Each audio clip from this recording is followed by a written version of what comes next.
O temor do Senhor ensina a sabedoria e a humildade antecede a honra. Eu gosto muito desse texto aqui, é uma versão mais antiga que diz que a humildade precede a honra. Mas o temor do Senhor ensina a sabedoria. Qual é o temor do Senhor? Não é ter medo do Senhor, é ter respeito pelo Senhor, estar submisso à vontade de Deus. E Ele só vai me pedir coisas que vão me enobrecer, coisas que vão melhorar a minha vida. Isso sim, isso vai acontecer constantemente, continuamente. E falando nisso, nós temos aqui um curso bíblico extraordinário. É um tema específico e olha, uma revista toda falando sobre esse tema, porque tem muita coisa para falar sobre o Espírito Santo. O Espírito Santo, o Deus dos bastidores.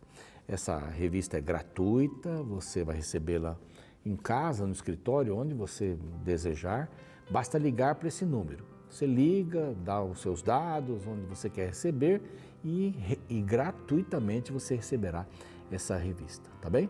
E aí tem mais algumas informações ali dentro que você vai ler e vai acompanhar também pelas mídias sociais.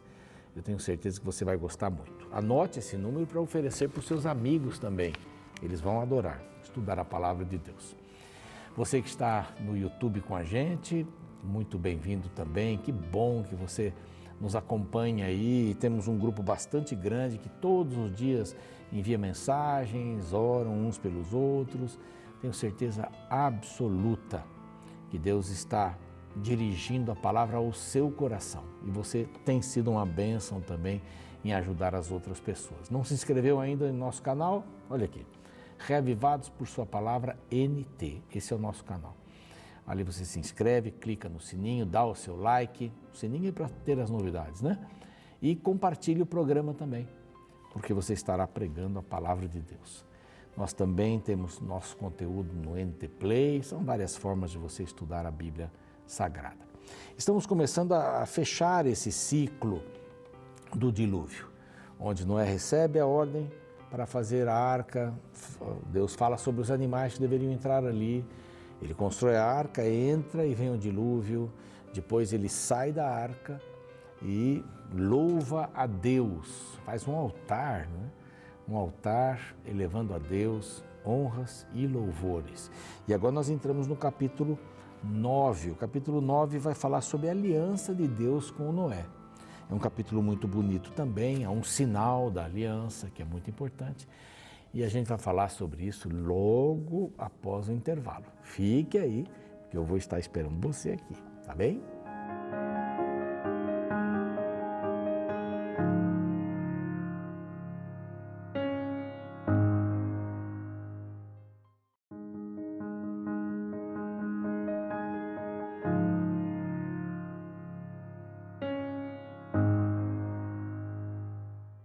Muito bem, já estamos de volta com o programa Reavivados por Sua Palavra. Você que chegou agora, muito bem-vinda, muito bem-vindo.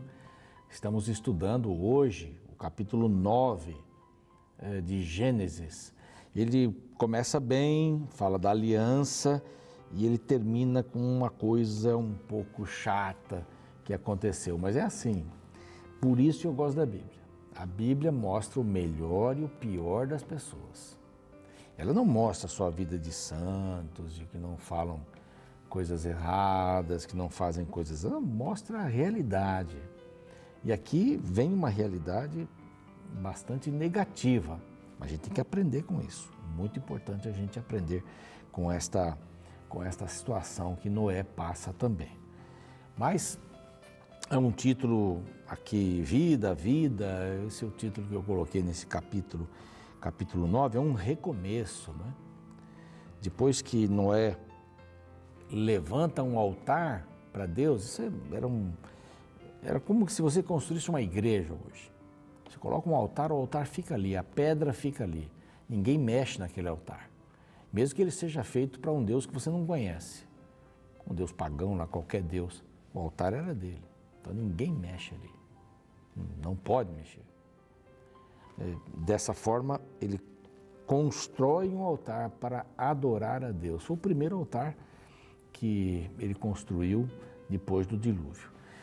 Os pais têm uma responsabilidade muito grande em relação aos filhos. Os filhos ficam observando o que fazem os pais nas circunstâncias mais diferentes. Imagine os pais olhando Noé fazendo um altar. Depois de passar aí 1 ano e 10 dias dentro da arca, ele faz um altar e agradece a Deus por salvar a todos. Isso ele está ensinando, embora os filhos fossem casados, a gratidão. Então, pais devem mostrar a seus filhos como deveria ser a conduta de um cristão. Muito interessante, algumas igrejas separam as crianças, na hora do culto dos adultos, elas colocam as crianças numa outra sala e fazem um culto para elas. Eu não concordo muito com isso, porque as crianças têm que ver os pais, mesmo que elas não entendam o que o pregador está falando, elas precisam ver os pais se levantarem para cantar, darem a sua oferta, abrirem a Bíblia para acompanhar o sermão. Isso é escola, isso é escola. E quando Noé faz um altar aqui, ele está dizendo para os filhos, é assim que a gente faz. Deus nos abençoa e nós reconhecemos o seu amor através da gratidão. Então, é um capítulo bem interessante esse que termina e esse que começa agora. O verso 1 diz assim, abençoou Deus a Noé e a seus filhos e lhes disse, sede fecundos, multiplicai-vos e enchei a terra. A responsabilidade deles para o recomeço, era bastante séria, era uma responsabilidade bastante grande que eles tinham de repovoar a terra com novos princípios, com a dedicação a Deus, com o fato de andarem com Deus, que é o mais significativo processo na vida cristã, andar com Deus, mesmo que eu não o veja, mesmo que eu não o apalpe, mas eu ando com Deus. Jesus disse em Mateus capítulo 25, verso 34 e os seguintes, assim, vinde benditos meu Pai, possui por herança o reino que vos está preparado desde a fundação do mundo. Por quê? Porque eu tive fome, vocês me deram de comer, tive sede, me deram de beber. Estava nu, vocês me vestiram, vocês foram me ver no cárcere, foram me ver no hospital. Mas quando é que nós tivemos assim, Senhor? Quando vocês fizeram para um pequenino. Quem é o pequenino? A criança? Não, o pequenino é aquele que não tem voz, que você não tiraria um selfie com ele. É que ninguém ia pedir para tirar um selfie com ele. É alguém que está na dele, não tem voz, não tem expressão alguma. Quando você faz alguma coisa para quem não tem expressão nenhuma, não vai lhe dar pontos na sociedade, você não vai tirar uma foto para colocar, não, você faz de coração isso. Aí Jesus diz assim, você fez para mim, exatamente para mim. E aqui, nesse texto, a gente encontra que Deus tem interesse em andar com o ser humano para multiplicar a sua vida, tem interesse para multiplicar a vida, não, para multiplicar as bênçãos sobre aqueles que andam com Deus. Então, Noé estava mostrando isso. Bom, agora vocês vão povoar a terra. Olha a responsabilidade, mas andem comigo, fiquem comigo e façam todas as coisas para todos como se fosse Jesus fazendo. Não é isso que eles estão falando aqui de Jesus, que Jesus veio mais tarde, mas é este o princípio, Então, multiplicando a vida e sustentando a vida agora. Pavor e medo de vós virão sobre todos os animais e sobre todas as aves do céu, tudo que se move sobre a terra, os peixes e tal. Então, Deus colocou, como dizia um amigo meu, um medinho nos animais para que eles respeitassem o homem. Os animais fogem do homem. Então, isso quer dizer que antes do dilúvio, até lá no Éden, os animais iam ao encontro de Adão, de Eva, tinham prazer de estar na presença. Hoje eles fogem. Porque se eles continuassem assim, e eles eram herbívoros, Eles eram herbívoros e aprenderam a comer carne para sobrevivência. Noé e seus filhos eram caçadores também. E Deus agora vai dizer para eles que eles podem comer carne, porque só comiam nozes, frutas e etc., verduras. E a partir desse momento eles começam a comer carne, mas não todo tipo de carne. Quando Moisés já escreve dizendo, olha, 7 animais limpos, 1 animal imundo. O imundo é só para limpar a terra, não é para ser comido. E aí tem uma lista lá em Em Levíticos você pode encontrar essa lista, não é? Como porco e outros animais, urubu, o cascão, um peixe, não é? Por aí. Então, eu citei aí um de cada categoria. Mas então esses animais vão ficar com medo. E tudo que se move e vive ser-vos-á por alimento. Como vos dei a erva, tudo vos dou agora. Carne, porém, com sua vida, isso com seu sangue não comerás. Porque Deus sabia que isso não era uma coisa boa para a saúde. Mas ele agora libera os animais. E depois há uma lista de animais que eles podiam comer e que não podiam comer. Deus foi explicitando isso. Qual é o melhor regime alimentar? É o vegetariano, podemos dizer assim. É não cárneo, mas Deus aqui nesta emergência dá. E depois diz que tipo de animais podiam comer. Então, quanto mais nos aproximarmos do Éden, melhor, né? Nesse sentido. Aí vem o verso 5. Certamente requererei o vosso sangue. Vamos ler aqui.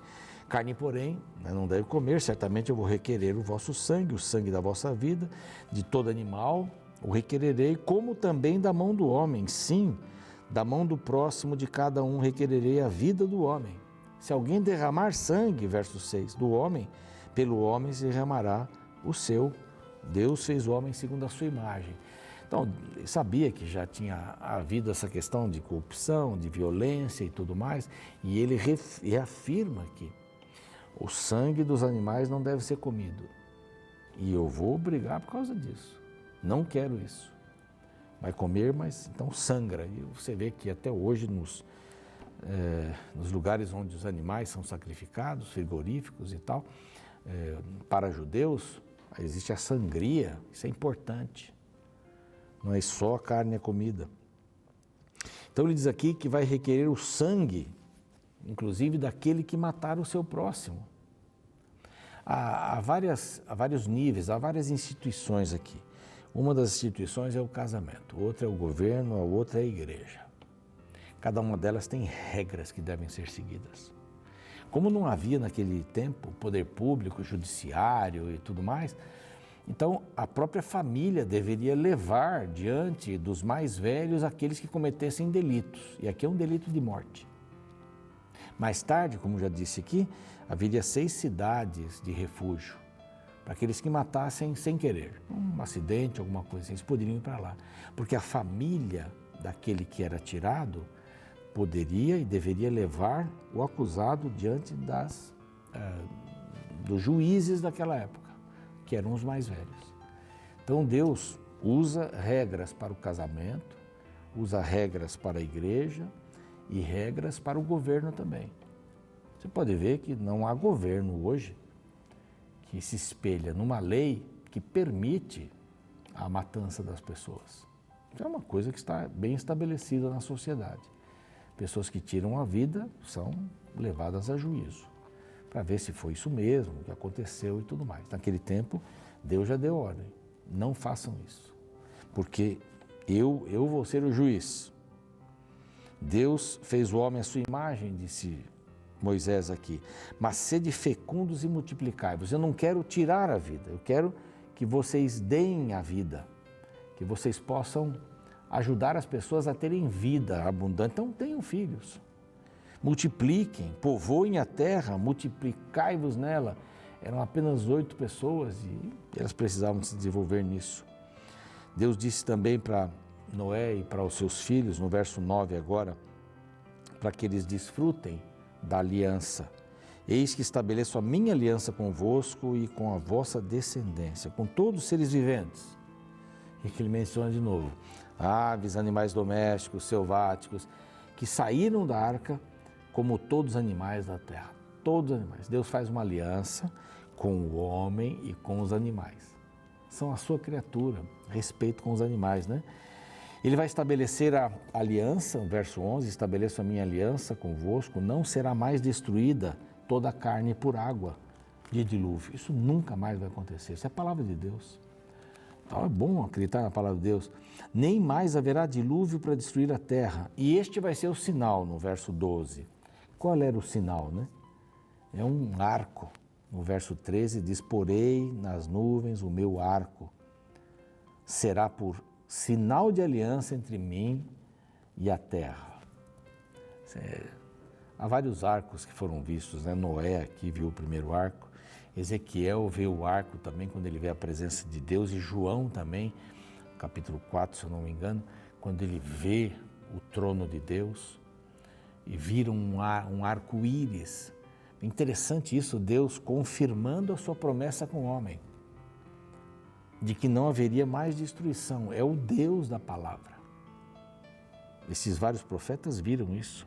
Esse arco-íris que é formado aí pelo sol e pelas gotas de chuva, mas gotas pequenas, né? Não é mais a destruição, não haverá mais destruição com água. Não haverá mais destruição com água.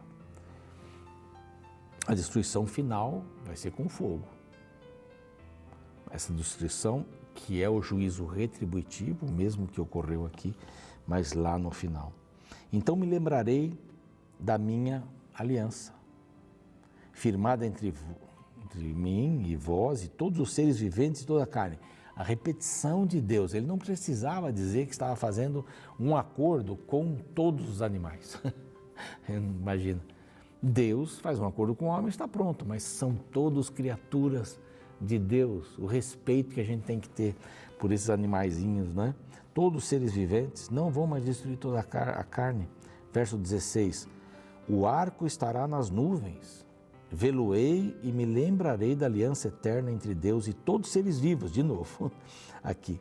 Disse Deus a Noé, verso 17, este é o sinal da aliança estabelecida entre mim e toda a carne.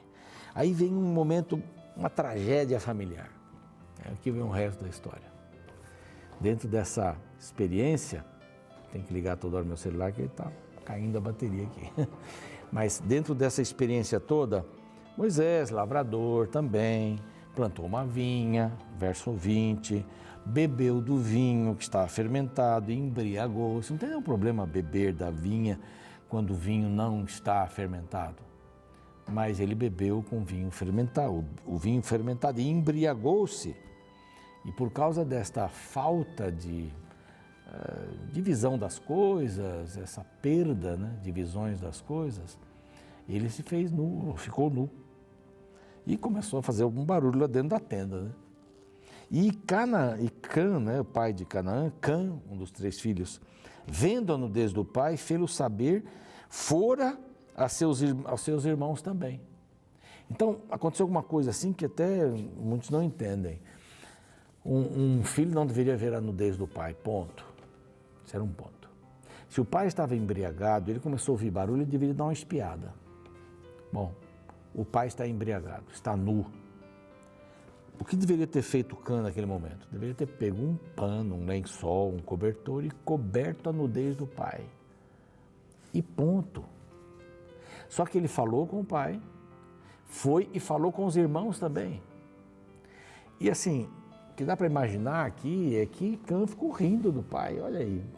Porque as pessoas que bebem ficam engraçadas, falam bobagens, fazem coisas absurdas, porque elas perdem o senso, o equilíbrio mental. O álcool toma isso, em maior ou menor quantidade, mas ele tira a pessoa do centro, descentraliza a pessoa. Cã, como um bom filho, deveria olhar, o meu pai está nu, vou pegar uma coisa para cobrir a nudez do meu pai e não vou falar para ninguém. Ele falou para os irmãos, como, vamos lá ver o pai nu. Ele não resolveu a questão. Os irmãos foram lá e com todo respeito, tomaram uma capa, andaram de costas para não ver a nudez do pai e o cobriram a nudez. O verso 23 fala, sem que a vissem. Eles agiram certo. Eles não riram do pai, não foram contar para outros e resolveram a questão. Só que no dia seguinte, Noé despertou, né? Aqui. Noé despertou, soube da história e disse, maldito seja Canaã, que é o filho de Cã. Aí vem os cananitas. Quando Israel saiu do Egito, era para ir para Canaã, era a terra que Deus tinha prometido. Abraão morou em Canaã. E eles se tornaram inimigos de Deus, se tornaram pervertidos completamente. Então ali ele estava fazendo uma profecia, eu estava vendo o que ia acontecer. Bendito seja o Senhor de Sem, que é o outro filho, não é o primeiro filho. Mas esse traria descendência de Abraão. Por isso que ele é colocado sempre em primeiro lugar, porque é desse que sai Abraão. E aqui diz assim, bendito seja o Senhor Deus de Sem, ele nem diz Sem, né? O Senhor Deus de Sem, e Canaã seja servo dele. Engrandeça Jafé e habite nas tendas de Sem, e Canaã seja servo dele também. Noé passou o dilúvio, viveu 300 anos e tal, 950 anos de vida de Noé. Você percebe aqui que a situação, né? Sempre tem uma explicação para essas coisas. Mas do bom as coisas acabam virando algum problema, porque todas as famílias têm problemas. Como é que a gente pode resolver isso? Buscando a Deus, a orientação de Deus, e que possamos viver dentro deste propósito que Deus tem para a nossa vida. Queria orar com vocês nesse instante. Pai querido, pedimos a Tua bênção agora, que possamos ter laços familiares profundos, laços bem fortes, para nos ajudarmos mutuamente. O Senhor sabe das necessidades de cada família aqui. Que o Senhor possa supri-las, dar-nos sabedoria para enxergarmos a cada uma delas por Jesus. Amém. Fico por aqui, o programa segue e a gente se vê amanhã. Um abraço. Certa vez, o menino olhava pela janela enquanto um belo arco-íris estava no céu. O pai, percebendo que o filho estava encantado pelo que viu, explicou ao filho que aquele arco-íris era uma aliança de Deus com os seres humanos. Sem se impressionar com o que ouvira, o menino respondeu: "Eu já sabia disso, pai. Eu estou pensando aqui que se o arco-íris é a aliança de Deus, qual será o tamanho do dedo dele?" A aparição do primeiro arco-íris está registrada no capítulo 9 de Gênesis. Interessante que o capítulo anterior, o 8, é considerado como o capítulo das lembranças.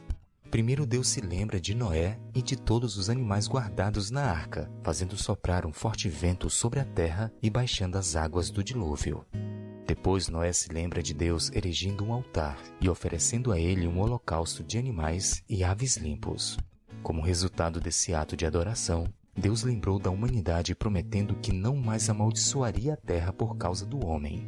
No capítulo 9 encontramos o desdobramento dessa promessa através da aliança estabelecida por Deus com Noé e seus filhos. Veja o relato dos versos 8 a 15. Então disse Deus a Noé e a seus filhos que estavam com ele: "Vou estabelecer a minha aliança com vocês e com os seus futuros descendentes. Estabeleço uma aliança com vocês. Nunca mais será ceifada nenhuma forma de vida pelas águas de um dilúvio. Nunca mais haverá dilúvio para destruir a terra." E Deus prosseguiu: "Este é o sinal da aliança que estou fazendo entre mim e vocês, e com todos os seres vivos que estão com vocês para todas as gerações futuras. O meu arco que coloquei nas nuvens será o sinal da minha aliança com a terra. Quando eu trouxer nuvens sobre a terra e nelas aparecer o arco-íris, então me lembrarei da minha aliança com vocês e com os seres vivos de todas as espécies."